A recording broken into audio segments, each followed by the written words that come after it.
घर में देवी बैठी वो दुखी और हम किसी के साथ में मजाक कर रहे हैं, ये संभव नहीं हो सकता। अब जो नहीं जानते, अभी से मेरा चैनल है उसके ऊपर ओके करो, सब्सक्राइब करो और मेरे से जुड़े रहो। की उमापति महादेव की, भागवत महापुराण की, गौ मात की, पधारे हुए सभी भक्तों की, सभी कार्यकर्ताओं की, आयोजक कर्ताओं की, राधे राधे राधे राधे।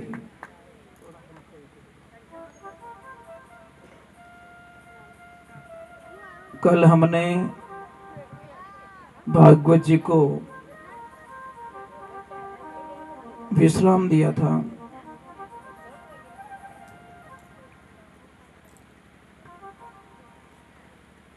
भगवान चलने लगे हैं, मंडली बनाई है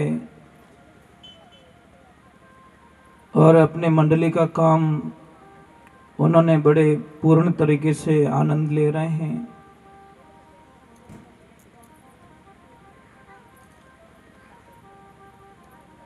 भगवान ने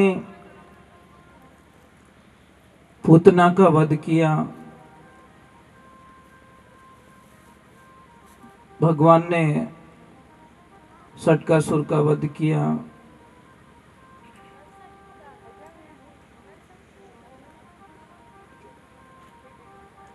एक बात हमेशा ध्यान रखना, संसार क्या है?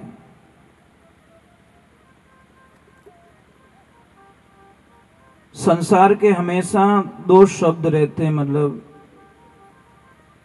प्लस और माइनस।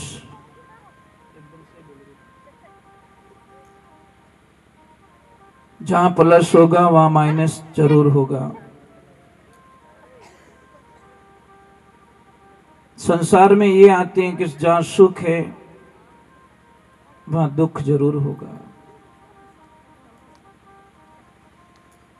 क्योंकि एक पॉइंट से गाड़ी चल नहीं सकती ना।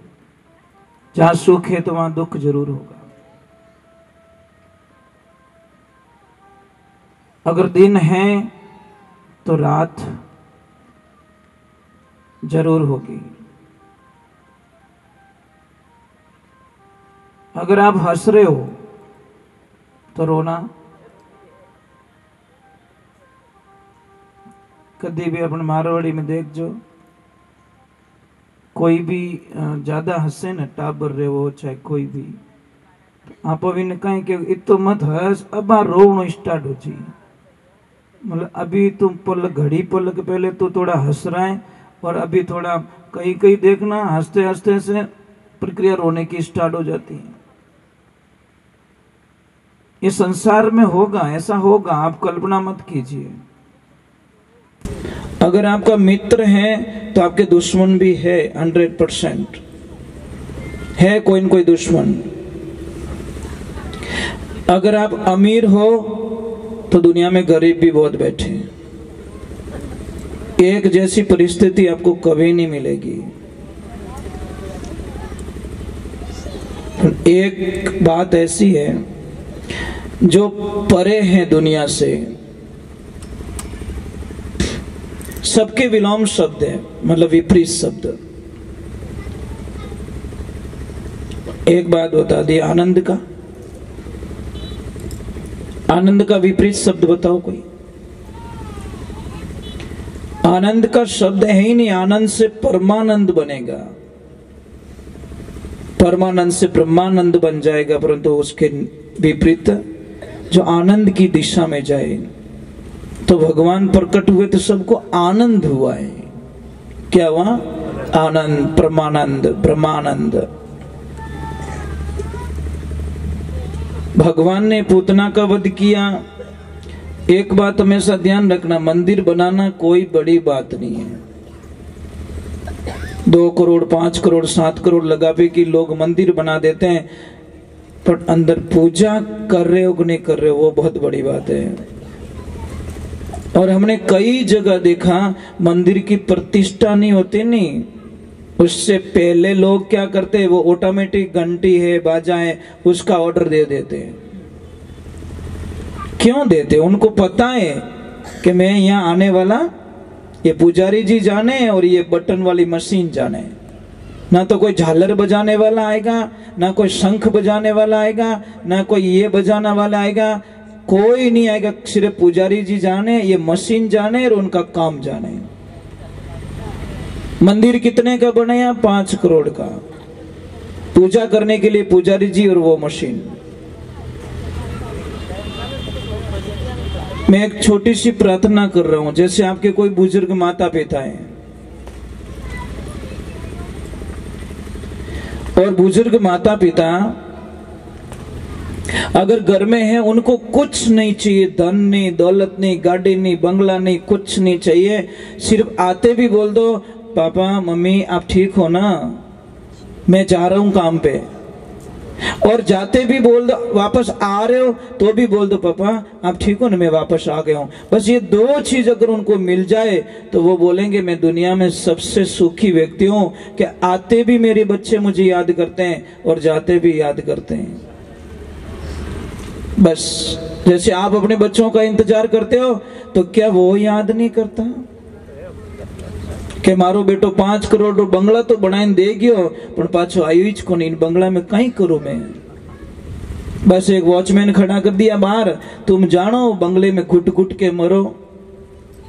और मैंने आज कई लोगों को देखा है कि बहुत बड़ी बिल्डिंग बनाई हुई है, पर जो आनंद आप कट्ठी जाओ, जो आनंद प्रकृति में होता है, रोकड़ारी छाया में रेवे, ये तो आनंद दुनिया में कट्ठे मिली ज को नहीं।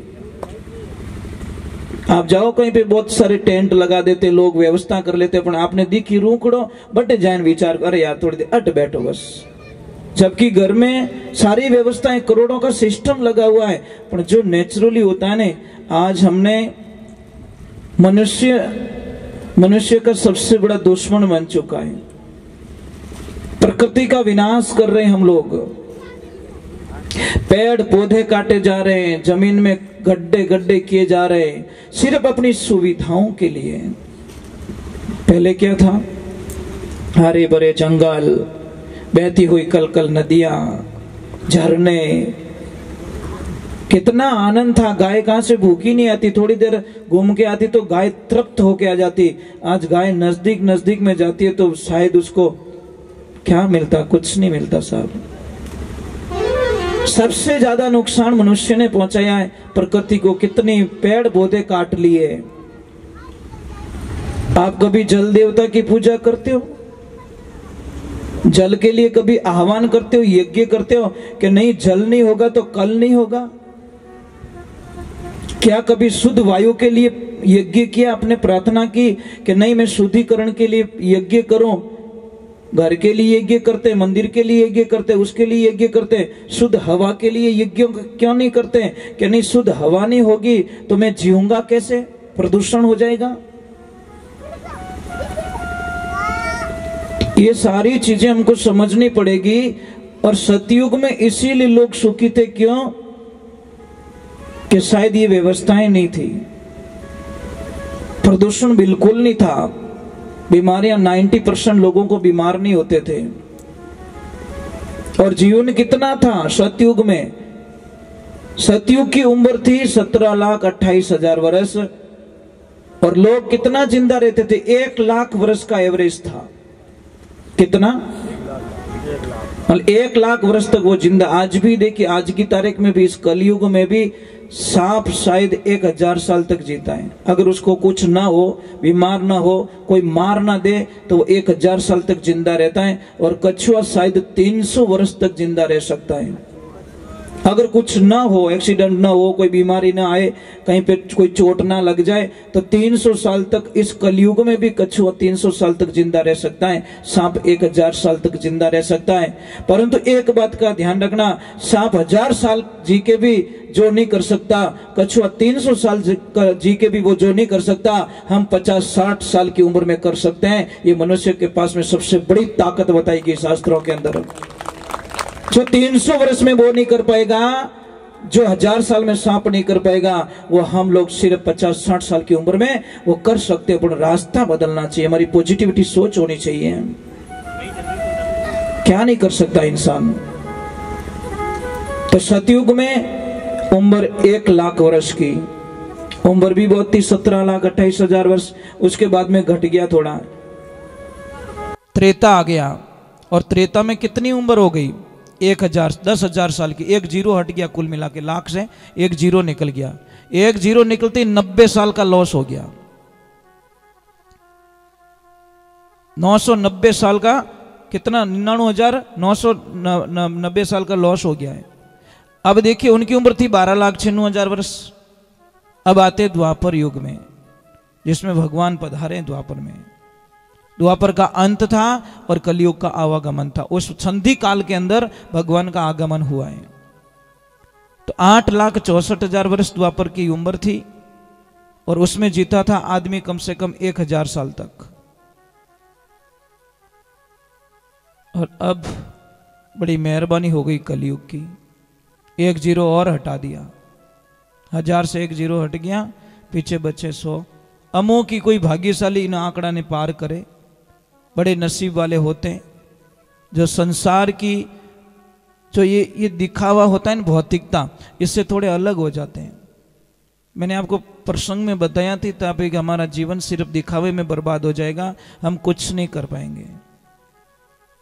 बदलाव हमारे अंदर कुछ नहीं आएगा तो कोई मतलब नहीं है। हमने भोजन प्रसाद बना दिया है, थाली में आ गया है, जब तक आप उसको नहीं जीमोगे तब तक आपको ध्यान रखना आपकी भूख मिटने वाली नहीं है। मैं कथा सुना रहा हूं, कथा सुनने के बाद में भी अगर आप में कोई अंतर नहीं आएगा, आपकी दिनचर्याओं में कोई चेंजिंग नहीं आएगी, कोई बदलाव नहीं आएगा, तो शायद मुझे लग रहा है कि ये हमारे 7 दिन बेकार चले जाएंगे। हमारी भाषा का शुद्धिकरण होना चाहिए, हमारे विचारों का शुद्धिकरण। अरे भाई जो आगे हो गया उसको छोड़ दीजिए आप। हम तो आज से ही काम स्टार्ट कर दे तो भी काम हो जाएगा। इसलिए कहा कि काल करे सो आज कर ले, दिन नहीं आवे हाथा, लक 84 झाई पड़ेला भोगेला दिन और राता। हमको बहुत सारी समस्याओं का सामना करना पड़ेगा, राधे राधे बोलना पड़ेगा। ऐसे काम चलने वाला नहीं है। आप अटी इतनी कंजूसी करो तो घरे कितनी कंजूसी करता रहो। अच्छा घरे कौन कौन बोलो राधे राधे के अटी मेल जाओ बाप जी रेटे अटू लियो और बट मेल तो बाप जी अटी छोको आगो मारू को उपड़े नहीं हो तो राधे राधे भारी गुणो नाम कहीं वारे कृष्णा वाह। टाबर फेल की कर रहे स्कूल में पढ़े जीते याद रखे गेट में यहाँ भूल जाए पछ परीक्षा में लावे बढ़िया नंबर। वही हिसाब है महाराज, अपनी जिंदगी रो वही हिसाब है कि आप याद है तो आबाद है और भूल गया तो बर्बाद है। बस ये सूत्र याद रखो, याद है तो आनंदी आनंद और भूल गए तो बर्बाद हो जाएंगे। करोगे वाह बढ़िया बढ़िया, कभी लड़ाई तो नहीं करोगे वाह। भाई इस जबान को झगड़ा करने के लिए तो नहीं दिया, इन काम में अच्छो बोलनो, मीठो बोलनो, बढ़िया बोलनो। जबान और दांत के बीच में थोड़ा कुछ कहा सुनी हो गई।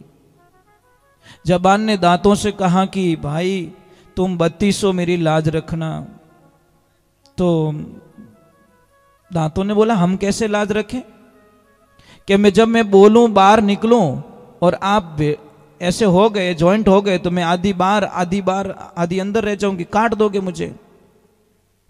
दांतों ने हंस के जवाब दिया कि भाई थारी लाज तो मैं रोज ही रखा पर मारी लाज तू राख जे। कि कैसे कि लपड़ लपड़ करे तू, गालियां बोले तू, खराब बोले तू और बोल ऑफिस में बैठ जान कि गुस्सा मुक्को ठोके 3200 नहीं बाहर कटा दे। ये जबान जन्म से होती है, दांत बाद में आते हैं। जन्म से लगाकर एंड तक जबान साथ में रहती क्योंकि लचीली है। और दांत शायद मन लागे अंतिम स्टेशन माते पाछे आपकी रवानी की कर ले। आवे 2-3 शायद 12 महीना 2 साल में आना स्टार्ट होते हैं और शायद अंतिम स्टेशन पे जब जाते हैं वापस आया ज्यों पाछा कर दे भगवान, दांत पाछा ले ले के बस ये तेरे पास थे ही नहीं, आया तब नहीं था, अब जा रहा है तो ये भी तेरे पास रहने वाला नहीं है। तो जिंदगी में ध्यान रखें, हमको अच्छा रहना, बढ़िया बोलना, मीठा बोलना है। राधे राधे। थोड़ा जोर से भाई, 2 दिन तो परेशान और करूंगा। पछताने कोई आइन घरे नहीं कहे कि भाई राधे राधे बोलो नहीं, दाता राधे राधे बोलो नहीं। पर एक बात का ध्यान रखना, हम चले जाएंगे, मैंने पहले ही बोल दिया कि हमारे शब्द यहीं रहेंगे, इनको ले जाने वाले नहीं है। जब कभी भी यहाँ से निकलो तो यहाँ तो बोल देना कि यहाँ पे कोई आया था, कोई पागल राधे राधे बोलाने वाला, परेशान करता था, हर 5 मिनट बाद में बोलता था राधे राधे बोलो, हर 5 मिनट रोती फिर राधे राधे। क्या करे, रह भी नहीं सकते न उसके बिना, श्वास के बिना नहीं रह सकते। तो भगवान को बहुत सारी समस्या बालपन में आती है। आप क्या सोचते हो कि आप में ही समस्या है? अरे जब हम भगवान के कथन पढ़ेंगे ना, तो आपकी समस्या तो 1% उनके सामने नहीं लगेगी। कितनी मुसीबत में उन्होंने जीवन जिया, जन्मते ही उनको अपने माँ बाप का साथ छोड़ना पड़ा। इन्नो मोटो दुर्भाग्य कहीं वे सके महाराज। एक तरफ हम भागवत सुनते हैं, फिर हमारे दुख का रोना रोते हैं, तो बहुत बड़ा कष्ट होता महाराज। जन्मते ही मेरे प्रभु को शायद दूध तक नहीं मिला, और उसी टाइम में मेरे प्रभु को अपने माता पिता को छोड़ के दूसरी जगह जाना पड़ा। ये तो दुख तो आपा में नहीं पड़ियो, इतना कष्ट तो नहीं पड़ा हमारे में, फिर किस बात का रोना। और बटी कटे शांति भाई, वहां पे भी कहां शांति है? रास्ते में भी बड़ी मुश्किल से रास्ता मिलता है, अंधेरी रात होती है, फिर जाते हैं भगवान, वहां पे भी कहां शांति है? पूतना चली जाती है मारने के लिए, सटकासुर चला जाता है मारने के लिए। कितने कितने राक्षसों को बालपने में भगवान ने भेज दिया मारने के लिए। आप सोचते हो भगवान का जीवन बहुत अच्छा रहा होगा? भगवान श्री राम के जीवन को देख लो, कितना कष्ट। पिताजी को ये भी नहीं बोल पाए कि पिताजी मुझे वनवास क्यों दे रहे हो, कुछ नहीं बोला, सिर्फ इतना बोला ये मेरे पिताश्री का वचन है, बस निकल गए वन को। हरे कृष्णा वाह। अब भगवान ने अपने जीवन को जी के बताया, हमारे को खाली पाखर फॉर्मलिटीज करके नहीं बताई, जीवन जी के बताया। देखो मैं अंश अवतार होते हुए भी, भगवान का अंश होते हुए भी, मेरे में भी। इसीलिए किसी ने लिखा, समय का खेल निराला भाई, समय का खेल निराला, समय के आगे झुकना पड़े, चाहे कितना बड़ा बलवाना, झुकना पड़ेगा। कभी फीलिंग मत करो, दुख आए तो भी प्रभु का प्रसाद। और भगवान को एक देखा, कृष्ण को आप देखते होंगे, कृष्ण लीला देखते होंगे या कुछ भी टीवी पे, आप हमेशा देखिए वो मुस्कुराते रहते हैं। बस सबसे उनका मेन पॉइंट्स देखिए, इतनी मुसीबत फिर भी मुस्कुरा रहे हैं। मीरा बहन तो यहां तक लिख दिया, हरि सोहनी सूरते मोहनी मूर्ते गुगर वर्णा केस। वाह भगवान, क्या लीला है तेरी, बस तेरे बिना नहीं रह सकती। सोहनी सूरत मोहनी मूरत गुगर वर्णा केश। के भाई मीरा गिरधर नागर, तू मिलियो कर नटवर रो वेश। घड़ी नहीं आवड़ी रेश, मारा कृष्ण कन्हैया तू जाई वस्यो प्रदेश। मारे भगवान वाह। तो महाराज वहां से समस्याएं थोड़ी ज्यादा हो जाती है, तो कई बार क्या करते लोग, थोड़ा जगह चेंज कर देते हैं कि चलो यार यहाँ रोज रोज की परेशानी है, ये मेरे से मानता नहीं है, ये मुझे परेशान करता है, छोड़ो राड करता बाढ़, बढ़िया थोड़ी जगह चेंज कर लेते हैं। तो देखिए कोई पति पत्नी बड़े आराम से रह रहे हैं, माँ घर पे रह रही है। रविवार का दिन था, माँ को बोला कि माँ आज हम थोड़ा हमारे दोस्तों के साथ में एंजॉयमेंट करने के लिए जा रहे हैं, एक काम करना, तो थोड़ा भोजन प्रसाद बना के खुद ही जिम लेना। माँ बोली बेटा मुझे गैस का चूल्हा चालू करना भी नहीं आता, मैं कैसे रोटी बनाऊंगी, कैसे करूंगी। तो उनकी जो बेटे की बहू थी वो बोली माँ देखो माँ ऐसे परेशान मत करो, एक काम करना, सामने मंदिर है ना, वहाँ भंडारा चालू है, उस भंडारे पे जाके जिम लेना, वहाँ पे जिम लेना। जब हम वापस आ गए तो माँ क्या बोली, देखो कितनी भोली होती माँ। माँ बोली कि बेटा तुम जो दोस्तों के साथ में एंजॉय करने के लिए जा रहे हो ना, एक काम कर जो आधा किलो मारी लेता आओ जो। तो उनको क्या, उन्होंने सोचा कोई फल फ्रूट है या कोई खाना होगा, उनको क्या मतलब मौज मस्ती करने के लिए जा रहे हैं। ये सारी बातें मतलब वो उनका जो पोता था ना वो सुन रहा बड़े ध्यान से। कार निकाली, बैठे अंदर, और जैसे ही आधे रास्ते गए वो पीछे से बच्चा बोला कि पापा मैं एक बात बोलूं। कि बोलो बेटा। मैं बड़ा हूंगा, बहुत पैसे कमाऊंगा। पापा बोले बहुत बहुत धन्यवाद बेटा, बहुत बड़ा प्लान है तेरा। पापा मैं एक बहुत बड़ा बंगला भी बनाऊंगा। क्या बात कर रहा तू, बंगला बनाएगा? हाँ पापा मैं बंगला बनाऊंगा, परंतु पापा मैं बनाऊंगा कहाँ, ये तो पूछ लो कि कहाँ बनाएगा बेटा। कि मैं एकदम मंदिर के सामने। कि क्यों बेटा? कि मैंने आज ही प्लान बनाया है, जब तुम बूढ़े हो जाओगे मैं और मेरी पत्नी एंजॉय करने के लिए जाएंगे, सामने कोई मंदिर होगा तो कम से कम तुम भूखे तो नहीं मरोगे, कम से कम भूखे तो नहीं मरोगे। इतनी तो आशा है, मंदिर जहां सामने होगा कुछ तो खाने को तुमको मिल जाएगा, क्योंकि हम तुम्हारी परवाह करने वाले हैं। वो तो गाड़ी बटू पाची फेरी के तो एडवांस में प्लान बना रही है।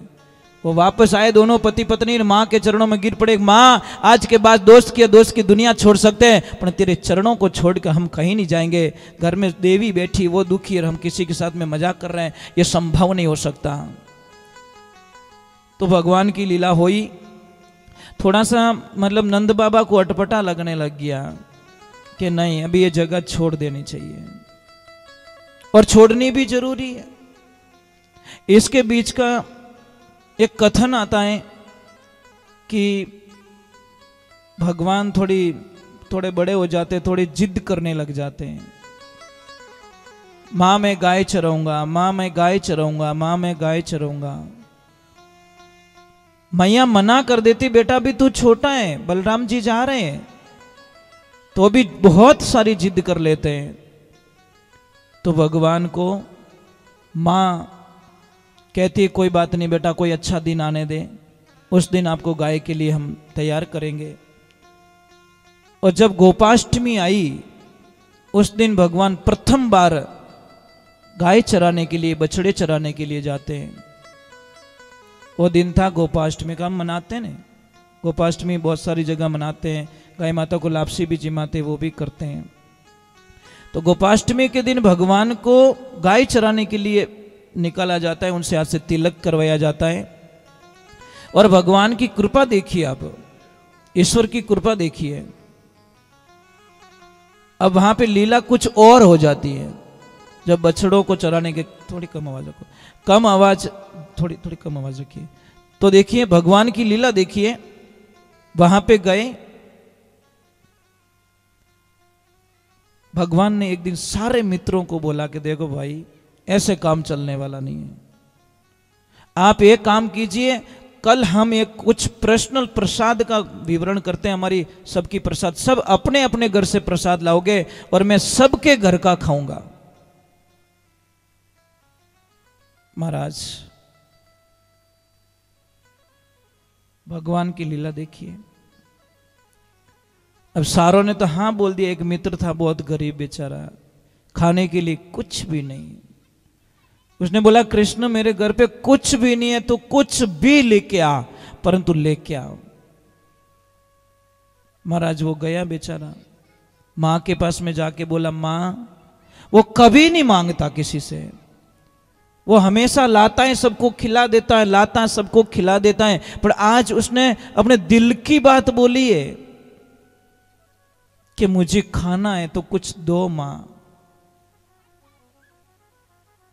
माँ ने बोला बेटा एक दाना नहीं है घर पे, मैं क्या खिलाऊं।